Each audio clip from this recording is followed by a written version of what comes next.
अस्सलाम वालेकुम students. Applied chemistry में हम chemical industries and metallurgy study कर रहे हैं और इसमें जो हमारा टॉपिक कंटिन्यू है वो सीमेंट इंडस्ट्री है।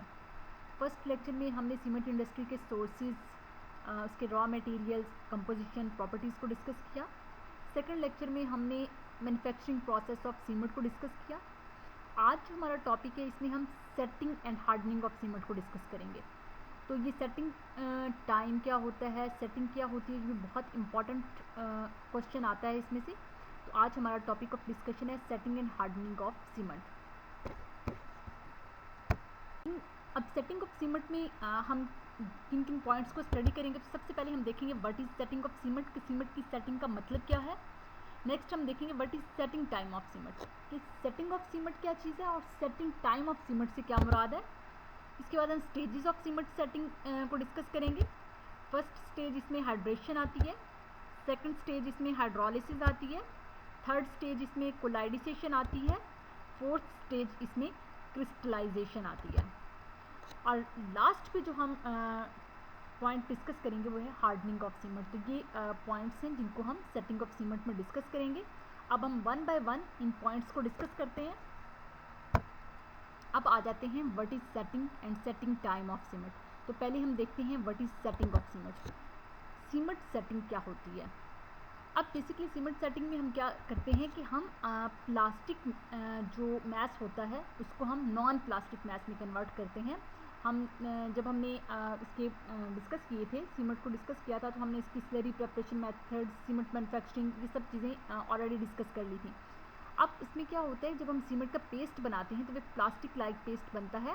बेसिकली सीमेंट सेटिंग में हम उसको नॉन प्लास्टिक या रिजिड मैस में कन्वर्ट करते हैं। तो वो प्रोसेस जिसमें हम प्लास्टिक पेस्ट ऑफ सीमेंट को नॉन प्लास्टिक और रिजिड मैस में कन्वर्ट करते हैं उसको हम सेटिंग ऑफ सीमेंट कहते हैं।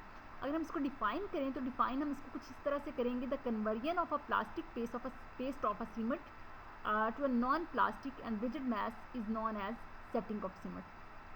कि वो प्रोसेस जिसमें हम प्लास्टिक मैस या सॉफ्ट मैस ऑफ सीमेंट को नॉन प्लास्टिक या रिजिड मैस ऑफ सीमेंट में कन्वर्ट कर देते हैं उसको हम सेटिंग ऑफ सीमेंट कहेंगे। नेक्स्ट आ जाते हैं सेटिंग टाइम ऑफ सीमेंट। अब सीमेंट सेटिंग को तो हमने डिस्कस कर लिया कि क्या होता है। अब सेटिंग टाइम क्या है, तो बेसिकली सेटिंग टाइम वो टाइम है जिस टाइम के अंदर सीमेंट जो है वो प्लास्टिक मैस से नॉन प्लास्टिक मैस में या सॉफ्ट मैस से रिजिड मैस में कन्वर्ट होता है, उस टाइम को हम सेटिंग टाइम ऑफ सीमेंट कहेंगे। अगर हम इसको डिफाइन करें तो डिफाइन हम कुछ इस तरह से करेंगे, the time required for the conversion of a plastic mass of a cement to a non plastic and rigid mass is known as setting time of a cement. अब हमने सेटिंग ऑफ सीमेंट क्या है, इसके बाद हमने setting time of cement को भी discuss कर किया। अब हम आ जाते हैं स्टेजेस ऑफ सीमेंट सेटिंग पे। तो स्टेजेस ऑफ सीमेंट सेटिंग की बात करें तो ये एक ऐसा फिनोमिना है जो तकरीबन 4 स्टेजेस में कंप्लीट होता है। इसमें फर्स्ट स्टेज जो है वो हाइड्रेशन स्टेज होती है, सेकंड स्टेज को हम हाइड्रोलिसिस स्टेज कहते हैं, थर्ड स्टेज इसमें कोलाइडिसेशन स्टेज आती है and fourth stage is the crystallisation stage. अब ये जो चेंज आता है प्लास्टिक मैस का नॉन प्लास्टिक मैस में, ये टाइम कंज्यूम करता है। इसको मतलब ये कुछ मिनट से लेके कई आवर्स और कई दिन तक ये प्रोसेस जो है वो ले सकता है। सबसे पहले फर्स्ट स्टेज को डिस्कस करते हैं, हाइड्रेशन स्टेज है। बेसिकली ये वो स्टेज है जिसमें फर्स्ट 24 आवर्स के अंदर जितने रिएक्शंस होते हैं उस स्टेज को हम हाइड्रेशन स्टेज कहते हैं। कि जैसे ही सीमेंट पेस्ट को अप्लाई किया जाता है तो फर्स्ट 24 आवर्स में जितने रिएक्शंस उस टाइम पीरियड के दौरान में हो रहे होते हैं उन रिएक्शंस को हम बेसिकली हाइड्रेशन रिएक्शंस कहते हैं और ये स्टेज हमारी हाइड्रेशन स्टेज कहलाती है। अब it is the first stage and start immediately after the addition of water. के जैसे ही हम सीमेंट पेस्ट को अप्लाई करते हैं और वाटर के एडिशन करते हैं तो ये स्टेज जो है स्टार्ट हो जाती है और इस स्टेज के अंदर तकरीबन तमाम के तमाम जो रिएक्शंस होते हैं वो हाइड्रेशन रिएक्शंस होते हैं और इसी वजह से हम इसको क्या कहते हैं, हाइड्रेशन स्टेज कहते हैं। और ये फर्स्ट 24 आवर्स के दरमियान होती है, तो इसलिए ये ऐसे रिएक्शंस होते हैं जो फर्स्ट 24 आवर्स में हो रहे होते हैं।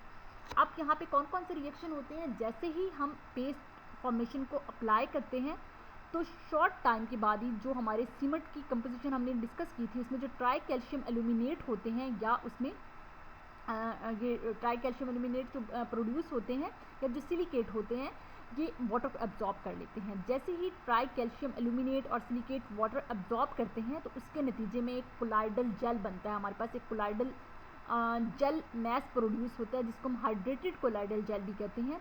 तो ये बेसिकली वाटर की एडिशन की वजह से ट्राई कैल्शियम एल्यूमिनेट और सिलिकेट इस वाटर को एब्जॉर्ब कर लेते हैं जिससे वो एक जेल लाइक मटेरियल प्रोड्यूस करते हैं और इस दौरान जो रिएक्शन हो रहा होता है उसको हम हाइड्रेशन कहते हैं। अब यहाँ पे ये नीचे आपको रिएक्शंस भी दिखाए गए हैं। यहाँ पे ट्राई कैल्शियम एल्यूमिनेट है, ये 6 वाटर मॉलिक्यूल्स को एब्जॉर्ब कर रहा है तो इसके नतीजे में हाइड्रेटेड कोलाइडल जेल प्रोड्यूस हो रही है। सेकंड जो है वो ट्राई कैल्शियम सिलिकेट है, ये भी वाटर मॉलिक्यूल को एब्जॉर्ब कर रहा है तो उसके नतीजे में डाई कैल्शियम सिलिकेट जो है वो हाइड्रेटेड प्रोड्यूस हो रहा है। अब ये ट्राई कैल्शियम एल्यूमिनेट जो है फर्दर जिप्सम के साथ रिएक्ट करता है। हमने पीछे पढ़ा था कि जिप्सम को भी हम सीमेंट के अंदर 2% जिप्सम को ऐड करते हैं to increase its setting time. तो यहाँ पे ये ट्राई कैल्शियम एल्यूमिनेट जो है ये जिप्सम के साथ कैल्शियम सल्फेट 2 वाटर मॉलिक्यूल्स हैं हाइड्रेटेड कैल्शियम सल्फेट के साथ जब रिएक्ट करता है जिसको हम जिप्सम भी कहते हैं तो उसके नतीजे में ये एक calcium sulphate aluminate crystals produce कर देता है। तो ये तमाम के तमाम रिएक्शंस में वाटर एब्जॉर्ब हो रहा है, वाटर यूज़ हो रहा है, तो इन रिएक्शंस को हम हाइड्रेशन रिएक्शंस कहते हैं। अब यहाँ पे जो जेल प्रोड्यूस होती है ये वाटर को एब्जॉर्ब कर रही है तो इससे ये जेल प्रोड्यूस होती है। आफ्टर सम टाइम्स ये आहिस्ता आहिस्ता वाटर को लूज़ करती है बाय एवापोरेशन और ये फर्दर स्टेप्स में फिर क्या है sets to a hard mass में कन्वर्ट होती है। लेकिन यहाँ पे जो फर्स्ट 24 आवर्स के अंदर रिएक्शंस होते हैं उसमें क्या होता है कि जैसे ही सीमेंट के पेस्ट को अप्लाई किया जाता है तो आफ्टर शॉर्ट टाइम जो सीमेंट के अंदर कंपोजिशन के अंदर ट्राई कैल्शियम एल्यूमिनेट होते हैं या ट्राई कैल्शियम सिलिकेट होते हैं वो वाटर को एब्जॉर्ब कर लेते हैं। वाटर को एब्जॉर्ब करने के नतीजे में वो एक हाइड्रेटेड कोलाइडल जेल प्रोड्यूस करते हैं और ये हाइड्रेटेड कोलाइडल जेल प्रोड्यूस होती है और फर्दर जो ट्राई कैल्शियम एल्यूमिनेट होते हैं जो जिप्सम के साथ ही रिएक्शन करते हैं और इसके नतीजे में ये कैल्शियम सल्फेट एल्यूमिनेट क्रिस्टल्स बनाते हैं। मतलब ये तमाम के तमाम रिएक्शंस में वाटर एडिशन ऑफ वाटर है और इसीलिए हम इन रिएक्शंस को क्या कहते हैं हाइड्रेशन रिएक्शंस कहते हैं। और ये जो हमारी स्टेज है ये हाइड्रेशन स्टेज कहलाती है और टाइम पीरियड स्टेज का फर्स्ट 24 आवर्स है। इसके बाद सेकंड स्टेज पे आते हैं तो सेकंड स्टेज जो है ये हाइड्रोलिसिस स्टेज है। फर्स्ट क्या थी हाइड्रेशन स्टेज, जब भी हाइड्रेशन की बात करते हैं तो इसका मतलब है addition of water. Second stage है हाइड्रोलिसिस स्टेज। आपको पता है जब भी हम हाइड्रोलिसिस की बात करते हैं तो इसका मतलब है वाटर की ब्रेकडाउन। अब हाइड्रोलिसिस फर्स्ट स्टेज में क्या होता है वाटर की एडिशन होती है टू ट्राई कैल्शियम एल्यूमिनेट और ट्राई कैल्शियम सिलिकेट जो कि सीमेंट की कंपोजिशन में मौजूद होते हैं। अब हाइड्रोलिसिस स्टेज में क्या होता है इस स्टेज में वाटर मॉलिक्यूल्स की ब्रेकडाउन हो जाती है। अब ये ऐसी स्टेज होती है जो फर्स्ट 7 डेज़ में कंप्लीट होती है। जिस तरह हमने हाइड्रेशन की बात की थी वो फर्स्ट 24 आवर्स के दौरान जितने रिएक्शंस होते हैं उनको हम हाइड्रेशन स्टेज कहते हैं। लेकिन फर्स्ट से लेके 7 डेज़ मीन्स फर्स्ट 7 डेज़ के अंदर जितने रिएक्शंस हो रहे होंगे वो हाइड्रोलिसिस स्टेज आएगी। अब हाइड्रोलिसिस स्टेज क्या है after hydration stage the compound form undergoes hydrolysis कि वहाँ पे हमने क्या कहा था कि tri calcium aluminate hydrated colloidal gel produce होता है, tri calcium silicate di calcium silicate hydrated colloidal gel produce होता है। इसके बाद हमने कहा था कैल्शियम सिलिकेट क्रिस्टल्स जो हैं वो भी प्रोड्यूस होते हैं। तो ये इनके अंदर क्या होता है वाटर मॉलिक्यूल्स भी मौजूद होते हैं। आहिस्ता आहिस्ता वो क्या करता है जेल वाटर मॉलिक्यूल्स को बाय एवेपोरेशन लूज करता है। तो यहाँ पे जो है ट्राई कैल्शियम सिलिकेट और ट्राई कैल्शियम एल्यूमिनेट हाइड्रोलाइज हो जाते हैं। मीन्स जो ट्राई कैल्शियम सिलिकेट सीमेंट के अंदर मौजूद हैं या ट्राई कैल्शियम सिलिकेट के एल्यूमिनेट मौजूद हैं वो क्या करते हैं वाटर मॉलिक्यूल्स के साथ रिएक्ट करके वाटर की ब्रेक डाउन कर देते हैं। वहाँ पे क्या है वो जस्ट वाटर मॉलिक्यूल्स को ऐड कर रहे हैं, उनको एब्जॉर्ब कर रहे हैं हाइड्रेशन स्टेज में। हाइड्रोलिसिस स्टेज में क्या है यहाँ पे ये वाटर के साथ रिएक्शन तो करते हैं लेकिन वाटर मॉलिक्यूल की अपनी ब्रेक डाउन कर देते हैं और उसके नतीजे में ये कैल्शियम ऑक्साइड सिलिकॉन डाइऑक्साइड जो है वो बना देते हैं और डाई कैल्शियम सिलिकेट बना देते हैं और साथ में ये कैल्शियम हाइड्रो ऑक्साइड बना देते हैं। तो ये भी एक कोलाइडल जेल ही है। कैल्शियम हाइड्रो ऑक्साइड जो प्रोड्यूस हो रहा है इसके साथ बॉटम एरो दिखाया गया, ये पीपीटी की फॉर्म में होगा, मींस प्रेसिपिटेट्स होंगे। तो कैल्शियम हाइड्रोक्साइड जो बन रहा है ये नीडल शेप क्रिस्टल्स में कन्वर्ट हो जाता है, जिससे हाइड्रेटेड कोलाइडल जेल प्रोड्यूस हुआ है। और इस तरह से ये अगर हम कैल्शियम एल्यूमिनेट की बात करते हैं तो कैल्शियम एल्यूमिनेट भी क्या करता है, ये भी वाटर मॉलिक्यूल्स की ब्रेक डाउन कर देता है और उसके नतीजे में हमारे पास कैल्शियम हाइड्रोक्साइड और एल्यूमिनियम हाइड्रोक्साइड होते हैं। और ये कैल्शियम हाइड्रोक्साइड और एल्यूमिनियम हाइड्रोक्साइड जो हैं ये भी प्रेसिपिटेट्स की फॉर्म में शो किया गया। तो ये भी क्या है, बॉटम पे वो सेटल हो जाते हैं। तो aluminium hydroxide fills the interstices resulting in hardening the mass. तो इस तरह से ये भी क्या करते हैं, मैस को हार्ड करने में क्रिस्टल्स जो हैं ये अपना रोल प्ले करती हैं। इसके बाद थर्ड स्टेज पे आते हैं। तो थर्ड स्टेज जो है ये है कोलाइडिसेशन स्टेज। अब ये ऐसी स्टेज है जो 7 से लेके 28 डेज तक जितने रिएक्शंस हो रहे होते हैं उनको हम कोलाइडिसेशन स्टेज के अंदर लेते हैं। फर्स्ट 24 आवर्स के अंदर हाइड्रेशन स्टेज होगी, फर्स्ट 7 डेज़ के अंदर हाइड्रोलिसिस स्टेज होती है और उसके बाद 7 से 28 डेज़ के दरमियान जो है कोलाइडिसेशन स्टेज होती है। अब इस स्टेज के दौरान क्या होता है कि जितने हमारे सिस्टम के अंदर जो हमारा सिस्टम है उसके अंदर जितने हाइड्रोसिलिकेट क्रिस्टल्स प्रोड्यूस हो रहे होते हैं वो जेल की फॉर्म में सेपरेट आउट होते हैं और यही jail Aahista Aahista water molecules को लूज़ करती है और इसके नतीजे में ये थिक होती जाती है और एक्ट्स लाइक अ ग्लू, उसकी तरह से ग्लू की तरह से ये एक्ट करती है। अब यहाँ पे जो रिएक्शंस होते हैं, बेसिकली यहाँ भी जो रिएक्शंस हो रहे होते हैं वो हाइड्रोलिसिस ही है। यहाँ पे डाइकैल्शियम सिलिकेट है, ये वाटर मॉलिक्यूल्स की उसको एब्जॉर्ब कर लेते हैं और उसके नतीजे में ये वाटर मॉलिक्यूल्स के अंदर ऐड हो जाते हैं। इसी तरह से अगर हम उसकी बात करते हैं कैल्शियम हाइड्रोक्साइड की, तो कैल्शियम हाइड्रोक्साइड क्या है, नीडल की फॉर्म में नीचे सेटल हो जाते हैं। एल्यूमिनेट फेराइट की बात करें तो एल्यूमिनेट फेराइट भी वाटर मॉलिक्यूल्स को एब्जॉर्ब कर लेते हैं और इस तरह से ये वाटर मॉलिक्यूल्स के अंदर ऐड हो जाएंगे और कैल्शियम ऑक्साइड और आयरन ऑक्साइड जो है वो यहाँ पे प्रोड्यूस होंगे।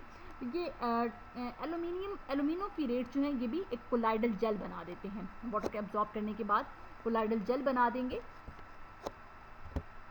लास्ट अब इसकी हम स्टेज पे आते हैं। तो लास्ट स्टेज इसकी क्रिस्टलाइजेशन स्टेज है।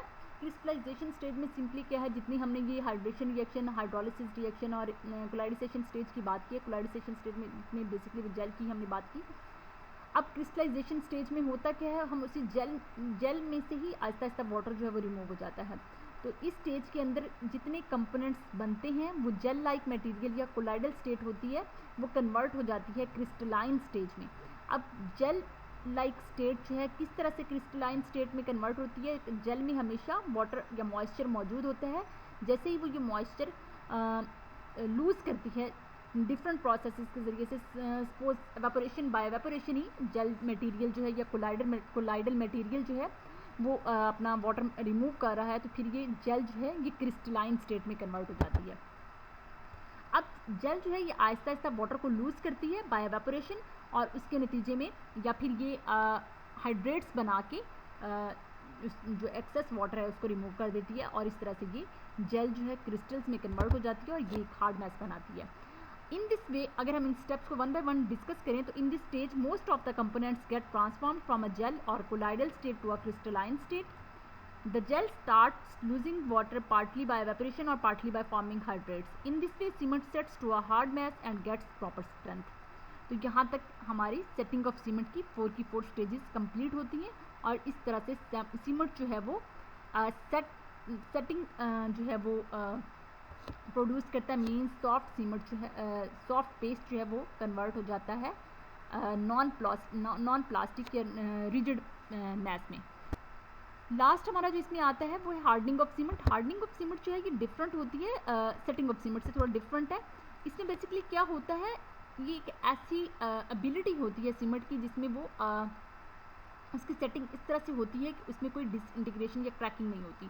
तो इसको अगर हम डिफाइन करें तो हम इसको कुछ इस तरह से डिफाइन करते हैं कि ये it may be defined as the capacity of a set of cement to withstand loads without disintegrating और क्रैकिंग। कि जब सीमेंट की सेटिंग करवाई जाती है तो सीमेंट के अंदर क्रैक्स ना आए, ये जब हम इस प्रोसेस को हम हार्डनिंग ऑफ सीमेंट कहेंगे। तो यहाँ तक हमारा सेटिंग ऑफ सीमेंट कंप्लीट होता है, लेकिन ये अभी सीमेंट इंडस्ट्री हमारी कंटिन्यू है, इसमें अभी हम इसकी फ्लोशीट को डिस्कस करेंगे।